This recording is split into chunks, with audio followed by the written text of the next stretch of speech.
सर्वसामान्यांच्या हक्काचा आवाज जागर जनस्थान। गेल्या अनेक वर्षांपासून शालेय पोषण आहार शिजवणाऱ्या महिलांच्या अनेक प्रलंबित मागण्यांसाठी आधारवड महिला बहुउद्देशीय सेवाभावी संस्थेच्या वतीने आज शालेय शिक्षण मंत्री दादाजी भुसे यांच्या कार्यालयावर भीक मागो आंदोलन करत मोर्चा काढण्यात आलाय। छत्रपती शिवाजी महाराजांच्या पुतळ्याला अभिवादन करून आज हा मोर्चा सुरू करण्यात आलाय। संस्थापक अध्यक्ष संगीता सोनवणे, आयटकचे हिम्मत गवई यांच्यासह इतर प्रमुख नेत्यांच्या उपस्थितीत हे भीक मागो आंदोलन करण्यात आलं। यावेळी मंत्री दादाजी भुसेंच्या काही कार्यकर्त्यांनी आंदोलन करताना येऊन दमबाजी करण्याचा प्रयत्न केला। जर मोर्चा काढला तर साहेब फुली मारतील असे भुसेंच्या महिला व इतर कार्यकर्त्यांनी सांगितले। लोकशाही मार्गाने आंदोलन करण्याचा आम्हाला अधिकार असताना मंत्री महोदयांनी असा प्रकार करणे चुकीचे आहे असे मत सौ सोनवणे यांनी व्यक्त केले। विशेष म्हणजे याआधी आम्ही जून मध्ये मोर्चा काढला तेव्हाही मंत्री साहेबांनी आम्हाला मुख्यमंत्री यांच्याशी शिष्टमंडळाची भेट करून देऊ असे आश्वासन दिले होते। मात्र 9 महिने उलटूनही गेले तरी काही कारवाई करण्यात आली नाहीये। आताही आम्हाला आश्वासन देण्यात आलंय, यानंतर आमच्या मागण्या मान्य न झाल्यास आम्ही कोणत्याही प्रकारची पूर्वसूचना न देता तीव्र स्वरूपाचे आंदोलन करू व त्यास सर्वस्वी महाराष्ट्र शासन जबाबदार असेल असा इशाराही देण्यात आलाय।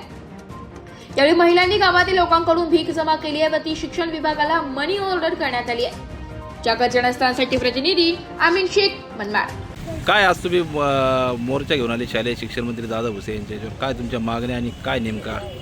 आज संपूर्ण महाराष्ट्रामध्ये 2 लाखपेक्षा कर्मचारी या शालेय पोषण आहार योजनेमध्ये काम करत आहेत आणि योजनेत काम करत असताना हे 2011 पासून योजना सुरू झाली।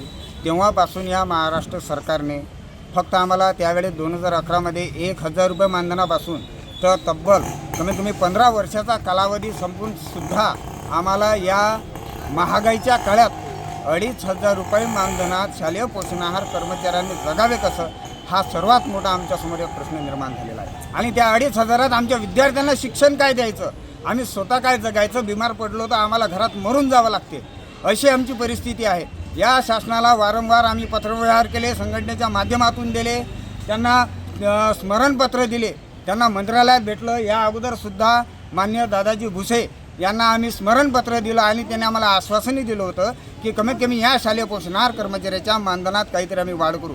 पण मागचं आंदोलन संपताच यांनी आपल्या या पत्रकारांच्या समोर एक प्रतिक्रिया दिली होती की या संपूर्ण महाराष्ट्रात शालेय पोषण आहार कर्मचाऱ्यांना मानधन हे जास्तीच्या प्रमाणात दिले जात आहे, हे 2500 रुपये जास्तीचं आहे काय?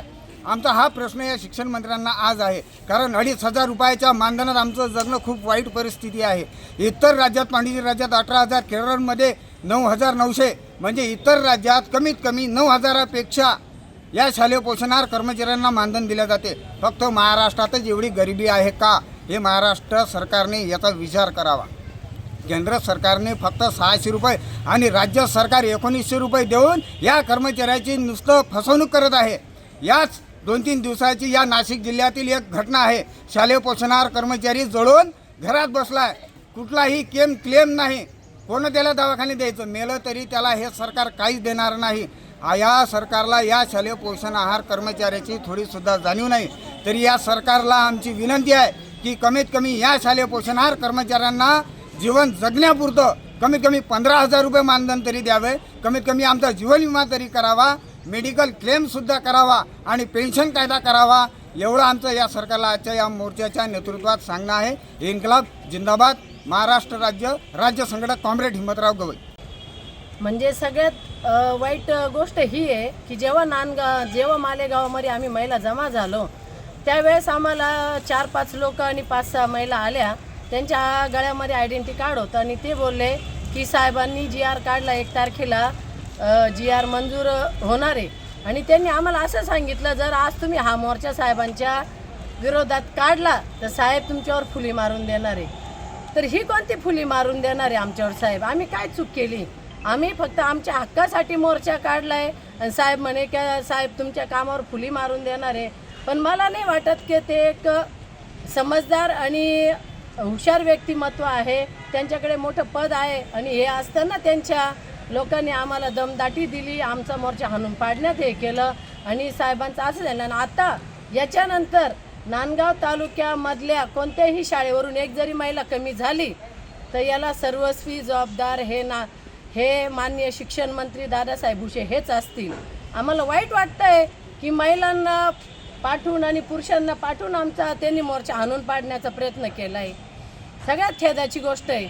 आम्ही हा मोर्चा साहेब आमच्यासाठी नाही काढला आहे.